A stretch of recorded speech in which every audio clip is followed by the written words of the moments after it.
राम राम मित्रों, आप में से कितने लोग हैं जो ईमानदारी से यह स्वीकार करने के लिए तैयार हैं कि इतनी सुंदर और समृद्ध वैदिक सनातन संस्कृति को सबसे ज़्यादा क्षति, सबसे ज़्यादा नुकसान किसने पहुंचाया या कौन सी हमारी प्रथा थी जिसने पहुंचाया, और आज हम सिमट कर एक टुकड़े मात्र में रह गए हैं। वहाँ भी ये चारों तरफ ये चिल्लाहट मची हुई है कि हिंदू खतरे में है, हिंदू खतरे में है।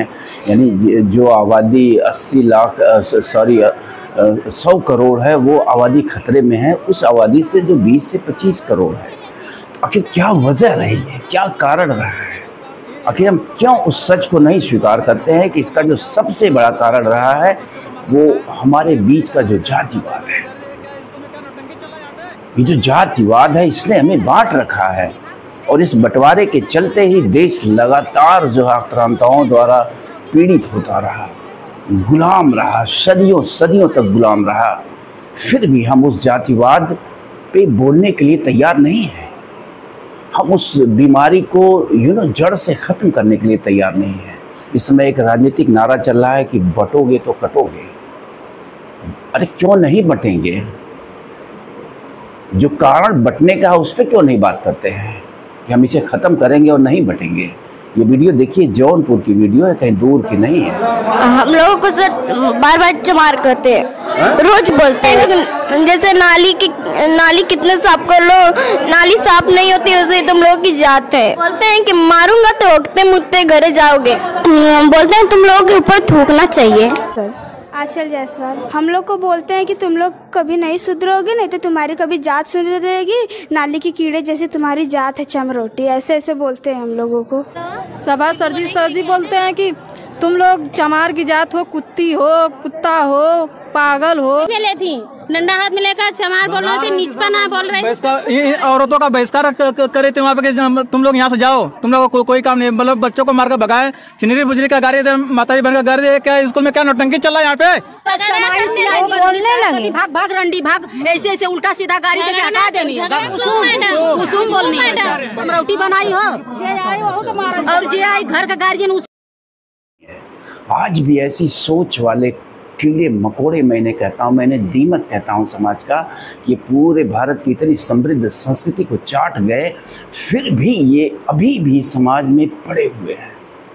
ये धड़ल्ले से ये दीमक अभी भी सोसाइटी को चाट रहे हैं।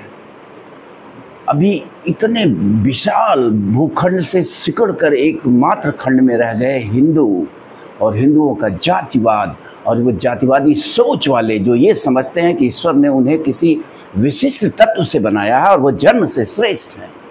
अरे कैसे कोई मानेगा कि तुम जन्म से श्रेष्ठ हो? क्या तुम्हारा तीसरा नेत्र है? क्या 2 की जगह 4 हाथ है तुम्हारे पास? क्या ऐसा स्पेशल है जिससे तुम ये साबित करने की कोशिश करते हो कि तुम जन्म से श्रेष्ठ हो? रही बात शिक्षा की, तो सदियों से एक वर्ग विशेष को, सदियों, कई सदियों तक एक वर्ग विशेष को शिक्षा से वंचित किया गया। मैं चैलेंज के साथ कहता हूं कि अपने सिर्फ 2 पीढ़ियों को मत पढ़ाओ, या तुम्हारी 2 पीढ़ियों को सिर्फ पढ़ने से वंचित कर दिया जाए, रोक दिया जाए, तुम शिक्षा नहीं ग्रहण कर सकते हो, ये तुम्हारा अधिकार नहीं है। फिर देखिए कि आपके बच्चे, ये जो बच्चे दिख रहे हैं ना बिलखते हुए इस वीडियो में, उसी स्तर पे आके खड़े होंगे। बस 2 पीढ़ी जो है आपको पढ़ाई से रोक दिया जाए, शिक्षा ग्रहण करने से वंचित कर दिया जाए आपको और आपके परिवार को, तो यही हश्र होगा।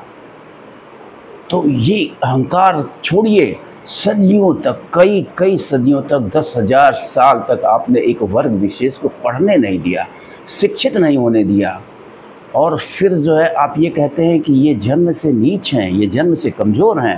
ये जन्म से कमज़ोर नहीं है, इन्हें कमज़ोर बनाया गया है। सिर्फ 2 पीढ़ी तक इन्हें आप बराबरी की शिक्षा दो, आपके बराबर आके खड़े होंगे, आपसे तनिक भी कमज़ोर नहीं है। तो कुल मिला के कहने का तात्पर्य मेरा यह है कि जन्म से कोई भी कमज़ोर नहीं होता है। प्रकृति किसी के साथ अन्याय नहीं करती है। प्रकृति या उसे ईश्वरीय शक्ति कहिए, जो भी कहिए, वो अन्याय नहीं करती है। प्रकृति का कोई भी नियम त्रुटिपूर्ण नहीं है। वो जन्म से किसी को श्रेष्ठ और किसी को कमज़ोर नहीं बनाती है। हाँ, शारीरिक रूप से विकलांगता वगैरह अलग विषय है, तो कुल मिला के मैं यही कहूँगा कि ये जो नारा चल रहा है कि बटोगे तो कटोगे, ठीक है, इसमें कोई दो राय नहीं है कि बटोगे तो कटोगे, लेकिन बट क्यों रहे हो इस पे चिंतन करने की ज़रूरत है, इस पे बात करने की ज़रूरत है। तो कुल मिला के मेरा ये कहने का तात्पर्य है कि हिंदू समाज में जातिवाद नामक एक ऐसी गंभीर बीमारी है, इतनी गंभीर बीमारी है, उस बीमारी का इलाज हमें करना पड़ेगा। अगर हम उस गंभीर बीमारी का इलाज नहीं कर पाए तो मान के चलिए कि आपको कोई नहीं बचा सकता है, कोई नहीं बचा सकता है। धीरे धीरे यूं ही आप सिमटते सिमटते ख़त्म हो जाएंगे, इसमें कोई दो राय नहीं। अगर ऐसे ही हमारा सामाजिक ताना बाना बना रहा और चलता रहा और ये जातिवादी सोच के कीड़े अगर यूं ही सर उठाते रहे और इनको सर उठाने का वो मिलता रहा, प्रश्रय मिलता रहा, तो ये बर्बाद करके छोड़ेंगे, ये खुद भी ख़त्म हो जाएंगे और पूरी हिंदू सनातन संस्कृति, वैदिक संस्कृति को ख़त्म करके तभी रुकेंगे ये। तो धन्यवाद, नमस्कार। इस विषय पे गंभीरता से सोचिए कि आखिर कारण क्या है कि हम बटे हुए हैं, फिर निदान खोजिए। थैंक यू, धन्यवाद।